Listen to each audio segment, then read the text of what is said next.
జీవనందేంద్ర స్వామిపై దుష్ప్రచారం తగదు. విశాఖ బ్రాహ్మణ సంఘం నేతలు హితవు. స్వార్థపరమైన రాజకీయ దురుద్దేశాలతో హిందూ మత స్వాములపై దుష్ప్రచారం తగదని విశ్వ హిందూ పరిషత్ విహెచ్పి నేత విజయ్ శంకర్ ఫనీ హితవు పలికారు. డాబా గార్డెన్స్ విజేఎఫ్ ప్రెస్ క్లబ్లో బుధవారం పెందుర్తి బ్రాహ్మణ సంక్షేమ సంఘం ఆధ్వర్యంలో నిర్వహించిన మీడియా సమావేశంలో ఆయన మాట్లాడుతూ, ఇటీవల కొంతమంది స్వామీజీల వైఖరి వల్ల బ్రాహ్మణ వ్యవస్థకు ఇబ్బందులు ఏర్పడుతున్నాయని ఆవేదన వ్యక్తం చేశారు. స్వాముల మీద దుష్ప్రచారం తగదని హితవు పలికారు. స్వాములంటే సర్వసంగ పరిత్యాగం చేసేవారని ఆయన గుర్తు చేశారు. కాగా క్రైస్తవులు మసీదుల్లో జరిగే వ్యవహారముల మీద ఎవరూ రోడ్డెక్కడం లేదన్నారు. కాషాయం ముసుగులో అజెండా అంటూ రాద్ధాంతం చేయడం తగదన్నారు.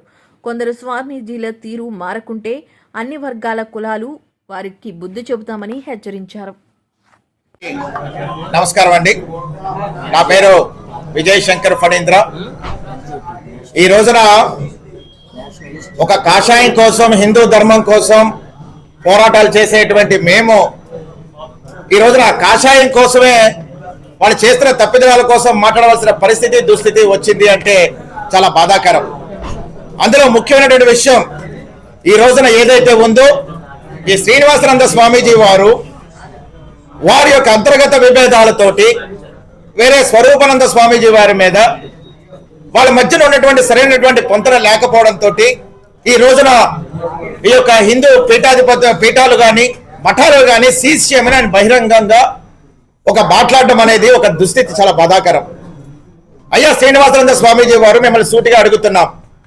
ఫస్ట్ థింగ్, మఠము, పీఠము, సాధువు అనే దానికి ఫస్ట్ మీరు తేడా తెలుసుకోవాలా.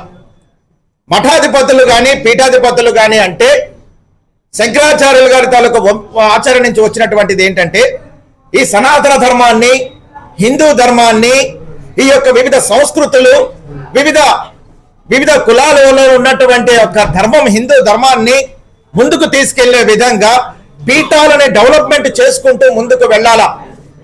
ఆయన యొక్క ఎజెండాలో కూడా, ఆయన తిరిగినటువంటి పరిస్థితుల్లో కూడా ఎక్కడైనా సరే కూడా హిందూ సాంప్రదాయాలకు సంబంధించినటువంటి పీఠాలు ముందుకు వెళ్లాల్సిన బాధ్యత ఉంది అని చెప్పేసి ఆయన తెలియజేశారు.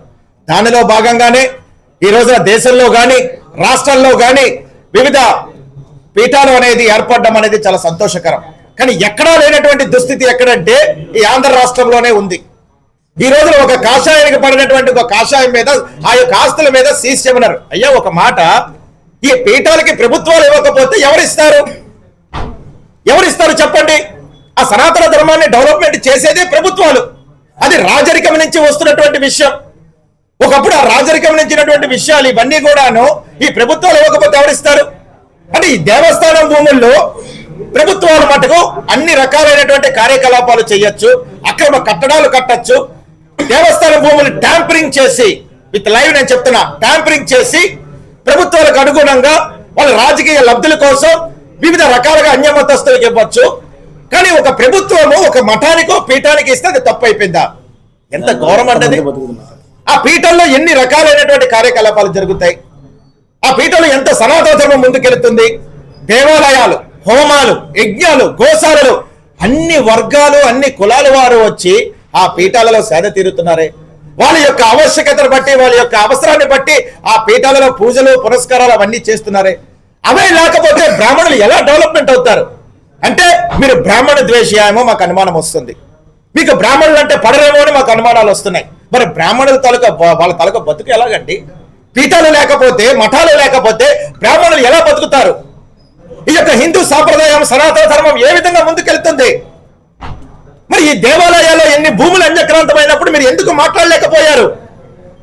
ఆఖరికి మీరు భీమిల్లో వచ్చారే, అదే భీమిల్లో దేవస్థానం భూమిని ట్యాంపరింగ్ చేశారు. విత్ సర్వే నెంబర్ ప్రూఫ్ తో సహా నేను ఇస్తా. మరి అప్పుడు ఎందుకు మీరు మాట్లాడలేకపోయారు? ఆ బ్రాహ్మణుని రోడ్డు మీద కొట్టారు సార్. ప్రభుత్వ అధికారులు రోడ్డు మీద పెట్టి బెదిరించారు. నువ్వు బ్యాపులోడివి, ఆఫ్టర్ ఆల్ నువ్వేం చేయగలవరా అని చెప్పేసి ప్రభుత్వ అధికారులు, ఎంఆర్ఓలు బెదిరించారు. అది కూడా నేను ఇస్తాను, రాజకీయ లబ్ధి కోసం, రాజకీయ అండదండలు చూసి. ఆ బ్రాహ్మణుడు పరిగెత్తుకొని వచ్చి, అన్నా నా పరిస్థితి ఏంటి అని అడిగితే, ఏం పర్వాలేదు, మనం దీని మీద మనం ముందుకు వెళదామని చెప్పేసి ఇదే ఫైల్ తీసుకుని మీ దగ్గరికి వస్తే ఒక్క మాట మీరు మాట్లాడలేదే. అంటే ప్రభుత్వం అంటే, అప్పుడు ప్రభుత్వం అంటే మీకు భయమా? లేదా మీరు ప్రభుత్వ భూములకి బ్రాహ్మణులకి వ్యతిరేకమా, లేదా ఈ యొక్క ఎవరు స్వరూపానంద స్వామీజీ వారు భూములు తీసుకుంటున్నారని చెప్పేసి, లేదా మీ యొక్క ప్రాపగండా పలుకుబడి తగ్గిపోతుందని చెప్పేసి మీ భయమా? ఏంటి సార్, ఏంటి స్వామి ఇది? అసలు మీరు సర్వసంగ పరిత్యాగి, మీరు యువర్ నాట్ ఏ పీఠాధిపతి, యువర్ నాట్ ఏ మఠాధిపతి. మీకు మీరే చెప్పుకున్నారు నేను సాధు పరిషత్. సాధు అంటే ఏంటో తెలుసా? అన్నిటి అక్కడ సరే వివిధ కార్యకలాపాలు జరిగితే ఎస్ 100% మీకన్నా ముందే ఇక్కడ ఉన్నటువంటి మా ఆర్గనైజేషన్స్ అన్ని కూడా ఉన్నాయి, ఇంక్లూడింగ్ బ్రాహ్మణులు కూడా తీసుకుని వస్తాం. ఇక్కడ ఉన్నటువంటి మత్స్యకారులు, ఎస్సీలు, అక్కడ విధంగా పేద వర్గ బీసీలు అందరూ కూడా అన్ని కులస్తులు ఉన్నారు, ఇంక్లూడింగ్ అన్య మతస్థులు కూడా ఉన్నారు మా వెనకాతల చర్చిలకు వెళ్లే వాళ్ళు. మరి వాళ్ళు ఎవరూ లేరు, వాళ్ళు మమ్మల్ని చూసి నవ్వుతున్నారు సార్. మీ స్వామిలు అంటే మీకు పరదహ, మీదే హిందూ ధర్మం అని మమ్మల్ని అడుగుతున్నారు రైవో మీరు చేసే పనుల వల్ల. ఏ క్రిస్టియన్ అయినా సరే కూడా ఒక పాస్టర్ కి జీతం ఇచ్చారు, ఇంకో పాస్టర్ చర్చికి మాకు అభివృద్ధి లేదని చెప్పని ఏ చర్చిలో ఉన్నటువంటి ఫాదర్ గానీ ఏ చర్చిలో ఉన్నటువంటి పాస్టర్ గానీ వచ్చి మాట్లాడాడు ఈ రోజు వరకు? ఏ ముస్లిం అయినా వచ్చి ఈ రోజున మాట్లాడా? ఆ చర్చి స్థలం చూడకపోతే అన్ని ఎకరాలు ఉంది, మా చర్చి చూడకపోతే రోడ్డు పక్కన ఉందని ఏ చర్చి పాస్టర్ సరే వచ్చి మాట్లాడా? ఎవరో ఎవరూ మాట్లాడలేదే. కొబ్బరి నూనెతో మీ యొక్క అనారోగ్యం తగ్గిస్తారని చెప్పని ఒక పక్కన పాస్టర్లు చెబుతుంటే ఏ పాస్టర్ అది తప్పు, నిజంగా బైబుల్లో లేదని చెప్పని ఎవరైనా వచ్చి మాట్లాడా? అంటే మీకు కాషాయం వేసుకుని కాషాయం ముసుగులో ఈ యొక్క బ్రాహ్మణ ద్వేషులు, ఈ యొక్క మీ సొంత ఎజెండా, మీ యొక్క సొంత ఈగో కోసం మీరు పాకులాడుతున్నారా? ఇదే దేవస్థాన భూములు ఓకే, అది ఆ మఠాధిపతులు ఆ పీఠాధిపతులు మనం సీజ్ చేద్దాం, మీరు నడపగలరా? మీరు ఈ రోజు వరకు మీ ఆశ్రమంలో ఎన్ని ఎకరాలు ఉన్నాయి, మీకు అది ఎలా వచ్చింది? అది ఎవరొకరు దారదత్తం చేయబట్టే కదా మీరు చెప్పినటువంటి, అది మేము చెప్పింది కాదు, అది డైరెక్ట్ గా మా యొక్క media, print and auto media సోదరుల ద్వారా బయటకు వచ్చినదే. మరి అది ఎవరిచ్చారు? అది మీరు సొంతంగా కొనుక్కున్నారా? దానం చేస్తే కదా వచ్చింది. మరి ఈ స్వామీజీలకు కానీ పీఠాధిపతులకు కానీ మఠాధిపతులకు కానీ ప్రభుత్వమో లేకపోతే భక్తులు లేకపోతే ఎవరో ఒకరు దానం చేస్తే కదా వచ్చేది. హిందూ సాంప్రదాయ సంస్కృతిని కనుక దెబ్బతీస్తే అన్ని కులాల వారు, అన్ని వర్గాల వారు కూడా ఈ కాషాయాన్ని ఎంటగట్టే విధంగా ఈ స్వామీజీ ముసుగులో మా యొక్క సాంప్రదాయాన్ని కనుక దెబ్బతీస్తే ఊరుకునే ప్రసక్తి లేదు. మీకు ఏమైనా లావాదేవీలు ఉంటే పర్సనల్ గా మాట్లాడుకోండి, అంతేగాని రోడ్డు ఎక్కి కనుక మా కాషాయాన్ని అభాస్పాలు చేస్తే ఊరుకునే ప్రసక్తి లేదు. మీకు నిజంగా దమ్ముంటే దేవస్థాన భూముల్లో కట్టిన అన్య మతస్థుల చర్చిలు తీయించండి, మసీదులు తీయించండి. అక్కడ మా ప్రభుత్వ కార్యకలాపాలు కట్టేశారు. ఈ రోజు వరకు సింహాచలం భూముల దగ్గర నుంచి ప్రతి భూముల్లో కూడా ప్రభుత్వ కార్యాలయాలు కట్టారు. అవి ఎందుకు మాట్లాడట్లేదు? అంటే మీకు దేవస్థాన భూములు అంటే అంత చిన్న చూపా?